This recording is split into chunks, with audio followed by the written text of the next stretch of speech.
Most people quit journaling because they make it too serious. So let's fix that.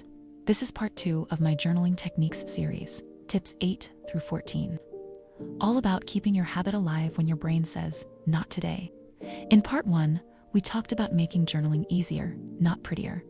You don't have to watch that one first, but it's a gentle starting point if you're new. Today, let's go deeper. 7 small shifts that keep me writing when my brain just says nope. Whether you're chasing creative journaling prompts or trying to build a routine that finally sticks, this one's for you.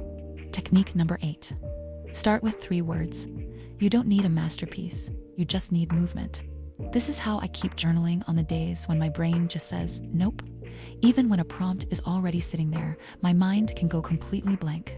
So instead of forcing words, I just tell myself I only need to write 3 words. I write any 3 words that describe my day, mood, or moment. It might be tired, frustrated, can't, or good day, busy. Those words don't have to be clever or even connected. They're simply a quick snapshot of right now. This is similar to micro-journaling, a tip I've mentioned before. The 3 words give you a framework for writing a small entry when you really cannot get started. The magic is that once your pen moves, your brain follows. Those 3 tiny words are proof you showed up, and they're usually enough to spark more. You don't need a masterpiece, you just need movement. On some days, 3 words will do just fine. Technique number 9. Reflect without overthinking. Proof of progress that doesn't need words. If self-reflection in your journal ever feels like too much, like it has to be deep, poetic, or perfectly written, you're not alone. It's easy to think every page has to carry meaning, when really, it just needs a moment of honesty. You could try borrowing an idea from bullet journals, those little pixel per day charts, and turn it into something much simpler. Instead of paragraphs, make reflection part of every entry with 3 quick colors and 3 short notes. Try something like this. Use 1 color and write 1 line for what went well. Use a 2nd color to write down something you didn't love, and a 3rd for what made you laugh or feel joy. That's it. Tiny moments, recorded gently, right beside your daily prompt or doodle, or instead of writing anything else at all. And if even that feels like too much on certain days, try 1 small square in the corner of each page, color-coded for your mood, or use cute mood stickers if you want it to feel light and easy, something fun to look forward to instead of one more task. Technique number 10. Journal when you're tired. Set a 2-minute timer to keep the habit alive. Some nights I'm too tired to be thoughtful, but I still want to keep my journaling habit alive. That's when I use a trick that works great with my ADHD brain, the 2-minute journal. I set a timer, open my notebook, and just start with whatever.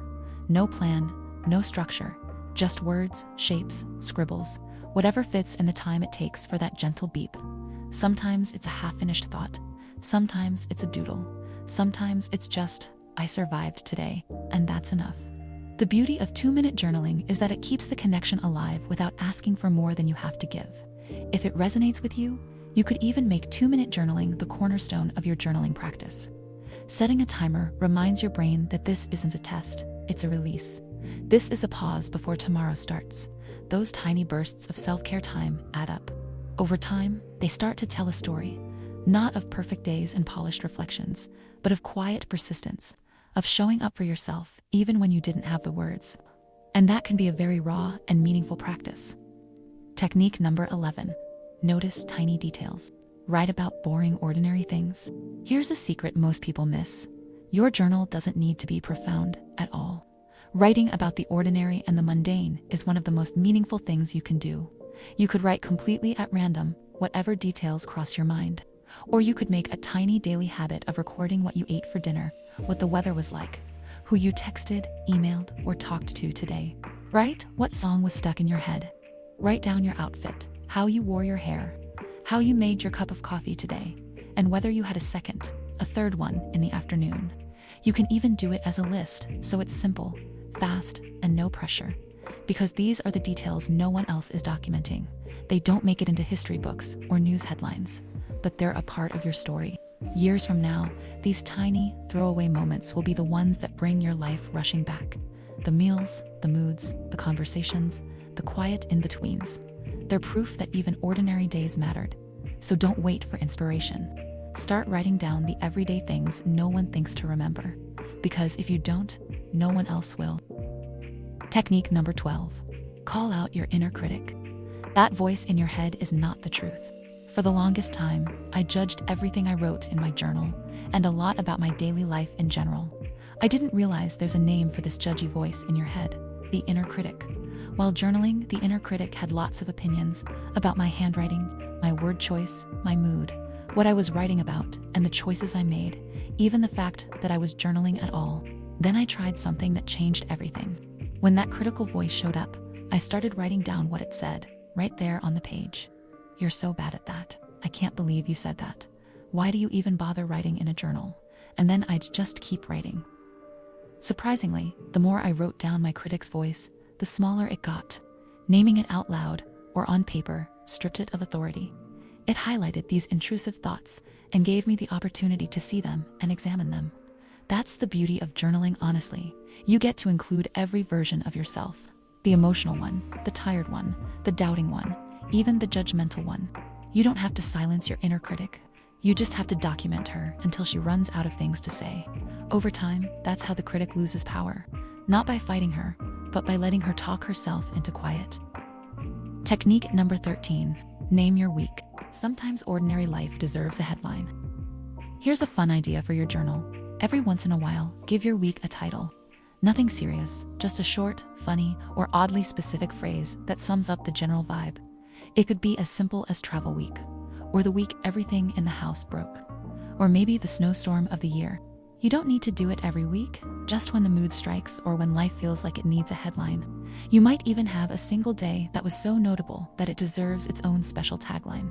It's a quick way to step back and see the story you've been living, without necessarily writing pages of reflection. Naming your week is like tagging a memory in your brain. It helps you make sense of what's been happening, without getting stuck there. If the week was especially stressful or challenging, giving it a title can work as a way to acknowledge it with some needed distance. It's a way to remind yourself that this is something that is happening, but it's not everything. This is a chapter of life, and it will not always be this way.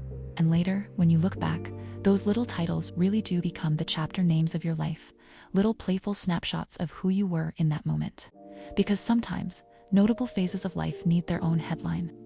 Technique number 14. Start with an imperfect page. Break the perfectionism spell with intentional imperfection. Starting a new journal, notebook, or planner can feel strangely intimidating. The paper is clean, the pages are perfect, and suddenly, it feels like whatever you put down has to be perfect, too. That pressure can make people hesitate before they even begin, or spend hours trying to find the perfect layout and aesthetic. Before you plan, organize, or decorate, give yourself permission to break the ice. Turn to that first page and do something small to claim it. Write your name in the way you usually do. No pressure to make it a special font. Make a quick to-do list, even if it is full of typical daily things you need to do. Write a line from a song you like, or the date, or how your day feels right now. If it's a journal, just write a few unfiltered sentences. If it's a planner, fill in one box or jot down the next thing you need to remember. The goal isn't to make it pretty, it's to stop overthinking. Once the first mark is on the page, the fear of ruining it starts to disappear. And later, you can always change the look or the style, experiment with layouts and pretty elements, and turn the next pages into something totally different. Every creative project begins the moment you stop waiting for it to be perfect. So go ahead and open the cover. Write something, anything. Once you've started, you'll find a style that's all your own. You're doing it right. The art of journaling is in the imperfection. Some days journaling flows without effort, and other days it takes a little creativity to keep the habit alive. Whether it's 2-minute entries, color-coded reflections, or breaking in a new notebook, every small act keeps you connected to yourself. The point isn't to do it perfectly, it's to keep showing up one page at a time. Each mark, each moment, each messy line is proof that you're still writing your story. And that's more than enough.